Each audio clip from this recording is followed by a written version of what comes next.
Çox sağ olun Ziyafət müəllim. Mən elə Musa müəllimin qaldırdığı o birinci təklifdən başlamaq istəyirəm. Bir neçə müddət əvvəl göz institutuna getmişdik. Bir xəstənin əməliyyatı ilə bağlı və orada məlum oldu ki, doğrudan da bu əməliyyatı Azərbaycanda həyata keçirmək üçün bizim bütün imkanlarımız var. Göz institutunda da mütəxəssislərimiz də var.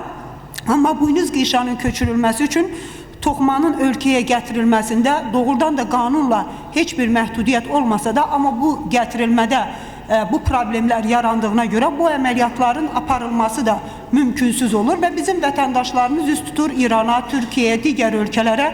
Bu imkanı olmayan insanlar üçün çox kifayət qədər böyük narahatlıqdır. İkincisi, nədən ölkəmizdən bu qədər valyuta getməlidir? Əgər bizim ölkəmizdə bunun üçün mütəxəssis varsa, imkanlar varsa və eyni zamanda qanunla heç bir ciddi məhdudiyyət də yoxdursa, demək ki, müəyyən qanunlardan əlavə və dəyişikliklərlə bu prosesi tənzimləməklə bu məsələni aradan qaldırmaq olar.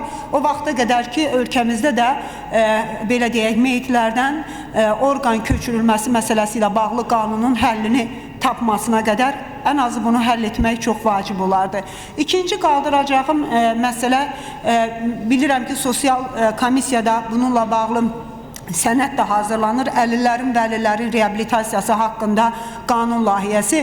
Bunun mən hesab edirəm ki, sessiyamız çərçivəsində gündəliyə çıxarılması vacibdir. Çünki bu reabilitasiya ilə bağlı çox ciddi məsələlər var və bunların da konkret qanunvericilikdə əlillərin reabilitasiyası ilə bağlı mexanizmlərinin müəyyənləşməsi də çox önəmlidir. Amma mən burada bir məsələni qaldıraraq söyləmək istəyirəm ki, ümumiyyətlə əlillərlə bağlı bizim müəyyən qanunvericiliklə bağlı məsələlərimizi bəzən bəlkə bəzi məsələlərə xüsusi diqqət ayırmamız gərəkir. Məşğulluq haqqında qanuna görə 5%lik kvota var əlilliklə bağlı, əlillərin iş ilə təminatı ilə bağlı. 2 gün bundan öncə bir qrup gənc gəlib. 541 balla Bakı Dövlət Universitetinə girib, Azər Abdullazadə. Sağlam insanlar belə, gözləri görən belə o testlə 541 balı toplayıb universitetə daxil ola bilmir.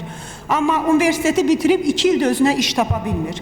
470-80 balla universitetə daxil olublar, universiteti bitiriblər, amma iş tapmada çətinliklər var. Ona görə yaxşı olar ki, müvafiq qurumlar hökumətin hesabatını gətirəndə bu 5%lik kvota necə öz əksini tapır? Kimlər bunu edir, kimlər etmir? Etmirsə, onlara qarşı hansı sərt mexanizmlər etmək lazımdır? Çünki bu cür insanların özünə iş tapa bilməməsi nə qədər digərlər üçün də mənfi stimul olur ki, bunlar bu çətinliklərə rağmen fiziki imkanları gedib oxuyublar, təhsil alıblar, yaxşı təhsil alıblar, amma özlərinə iş tapa bilmirlərsə, bu ciddi məsələdir. Ona görə mən hesab edirəm ki, bu məşğulluq haqqında qanunda o kvota məsələsində əlillərin iş ilə təminatı məsələsinin yerinə yetirilməsi istiqamətində işləri ciddi şəkildə sərtləşdirmək, bu istiqamətdə mexanizmləri sərtləşdirmək lazımdır ki, bu insanlar iş tapa bilsinlər. Özəlliklə mən Təhsil Nazirimizə çağırış səsləndirərək müəllim ixtisası üzrə oxuyan, gözdən əlil dediyimiz görmə imkanları məhdud xeyli istedadlı gənclərimiz var. Onların müəllim ixtisası üzrə işlə təmin olunması məsələsində dəstək göstərilməsini buradan xahiş edirik. Və digər məsələ, burada bu məsələ keçən sessiyada da qalxdı, vurğulandı ki, buna diqqət göstəriləcək bir müzakirələrə bəlkə ehtiyac olacaq. Bu autizmli xəstələrlə bağlıdır. Mən xahiş edərdim bu sessiya çərçivəsində bu məsələni gündəmə gətirək. Çünki bu ailələrin heç bir qorunma, dəstək mexanizmləri yoxdur və çox çətinlik çəkirlər. Və sonda mən Fazil bəyin Nuru Paşa ilə bağlı təkliflərini dəstəkləyirəm. Mən özüm o tədbirdə iştirak elədim. Türkiyədə yüksək səviyyədə keçdi. Onun qəbirüstü abidəsi yüksək səviyyədə abadlaşdırıldı. Azərbaycan-Türkiyə bayrağı bərabər şəkildə orada dalğalanır. Azərbaycanda da belə bir abidənin qoyulmasına ehtiyac var.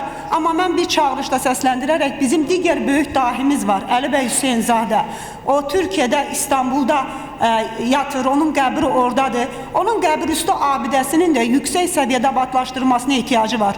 Onun qızı heç bir pul qarşılığı gözləmədən Əli bəy Hüseynzadənin bütün mirasını Azərbaycan dövlətinə bağışladı.